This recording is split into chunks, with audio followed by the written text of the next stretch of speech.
Before we begin, pause. Take one breath. Feel your chest rise. Feel your heart beating quietly inside you. Now ask yourself, why do we spend a lifetime gathering things that never touch the soul? Why do we keep searching for peace in places that have never given it? Why do we chase approval from people who won't stand beside our grave? Why do we pile up possessions, impressions, likes, followers, status, as if any of these can fill the emptiness inside? Surah At-Takaathur is not a warning. It is a wake-up call from the unseen world, a gentle pulling of the veil, a whisper from the most loving, saying, "You are meant for something more. Why are you drowning in so little?" This surah does not condemn. It awakens. It does not frighten. It frees. It does not push you into fear. It lifts you into clarity. Let us walk through it, not with intellect alone, but with the soul listening, the heart open, and the body quiet enough to feel every word. The competition for more has distracted you. The Sufis say the human being has two hungers, one hunger of the stomach and one hunger of the heart. The first is satisfied by food. The second can only be satisfied by God. Takaathur does not only mean wealth, it means accumulation without meaning.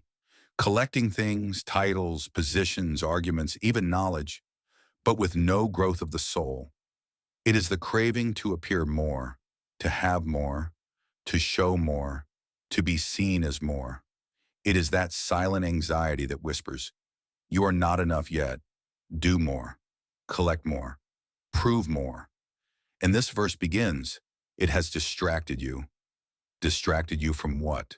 From your breath, from your inner stillness, from your soul's longing, from your purpose, from the one who placed you in this world. The greatest distraction is not the world. It is our own restless heart. Until you visited the graves. What a gentle, mysterious phrase. Visited, not entered. As if the grave is not a final home, but a temporary stop on a long journey. The Sufis say, life is a visit. Death is a visit. Both are doorways. The journey continues beyond both. This verse shakes the soul. It makes you imagine standing in a graveyard, a quiet land, where all people who once competed, once compared themselves, once chased desires, now lie still. Every grave whispers the same truth. What you were running after was never yours. What you neglected was always calling you. And some Sufi masters used to walk through graveyards not to feel fear, but to feel clarity. The grave is the mirror that strips away every illusion. No, you will soon come to know. This "no" is not anger. It is a spiritual interruption, like someone gently placing their hand on your shoulder when you are lost in a storm and saying, "Stop, listen, wake up. You are misunderstanding life." You will come to know, not when the body dies, but when illusions die. We humans know so much, but we do not understand. We hear truths, but we do not digest them. So the divine says, you will soon know, when your eyes open, when your heart awakens, when your illusions fall. Then again, no, you will come to know. Repetition in the Quran is never accidental. The Sufis say the second knowing is deeper than the first. The first was knowledge of the mind. The second is the knowledge of the soul.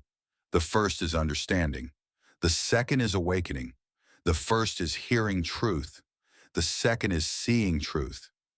And when truth is seen, not learned, not memorized, but experienced, it changes everything. This verse is like a knock on the inner door of your being. If only you knew with the knowledge of certainty. Not assumptions, not guesses, not opinions, but certainty. The Sufis speak of three levels. Ilm al-yaqeen, knowledge of certainty, when you know the fire burns. Ayn al-yaqeen, eye of certainty, when you see the fire with your own eyes. Haqqul yaqeen, truth of certainty, when you touch the fire and feel its heat. This verse is about the first level. If only you knew with a clarity that sits in the heart, not just in the mind, You would stop running after shadows and start seeking the source of light.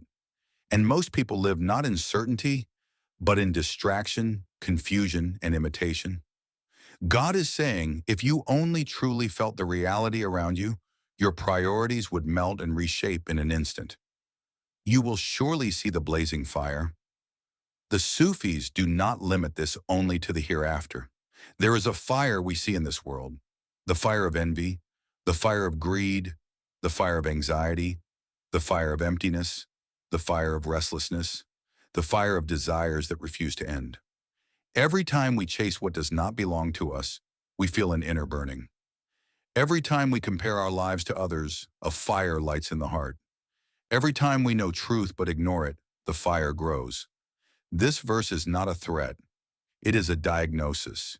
It is describing a fire we feel already, the fire of a heart that has forgotten its creator. Then you will see it with the eye of certainty. This is the second level, Ayn al-Yaqeen, seeing reality with your own eye. Not borrowed faith, not inherited belief, not secondhand truth, but direct witnessing. Some Sufi masters said, the grave is the moment the blindfold is removed, not to scare, but to awaken. In that moment, the heart recognizes, what I chased was a mirage.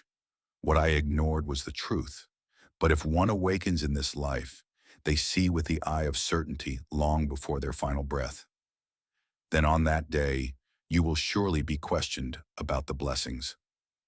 The Sufis say the greatest blessings are not wealth, food, clothes, or houses. The greatest blessings are the moments of awareness, the opportunities to turn back, the times your heart softened, the breath in which you remembered God, the drop of sincerity that appeared in your soul, the chance to choose the right path when no one was watching. We will be asked, what did you do with the moments I gave you? What did you do with the heart I placed in your chest? Did you feed your soul or only your ego? Did you grow or only collect? But the questioning is gentle. It is intimate. It is like a lover asking why you never opened their letters. The real loss is not missing out on the world. The real loss is missing out on the nearness of God. Closing reflection. Surah At-Takaathur is like a soft but piercing light entering a dark room. It does not judge you. It reveals what you could not see. It shows you the world is not the enemy. Your forgetfulness is. Possessions are not the problem. Your attachment is. Chasing is not the issue, but forgetting what you're chasing for is. This surah invites you to step out of the endless race, the noise, the comparison, the hunger that never ends, and to touch the stillness inside your chest. It reminds you, you are not here to collect stones. You are here to polish your heart. You are not here to compete. You are here to awaken. You are not here to impress the world. You are here to journey toward the one who breathed life into your soul. If you truly listen to this surah, you will feel something inside you soften, melt, and begin to awaken. If these words stirred something inside you, even a small spark, a small tremble, a small pull toward truth, then don't let it fade. Subscribe to this channel so you can continue receiving these heart-opening Sufi interpretations that reconnect you with your soul. Share this video with someone whose heart is tired, someone who is searching, someone who needs light. May this surah become a doorway for you, from distraction to awareness, from noise to silence, from restlessness to peace, from forgetfulness to remembrance.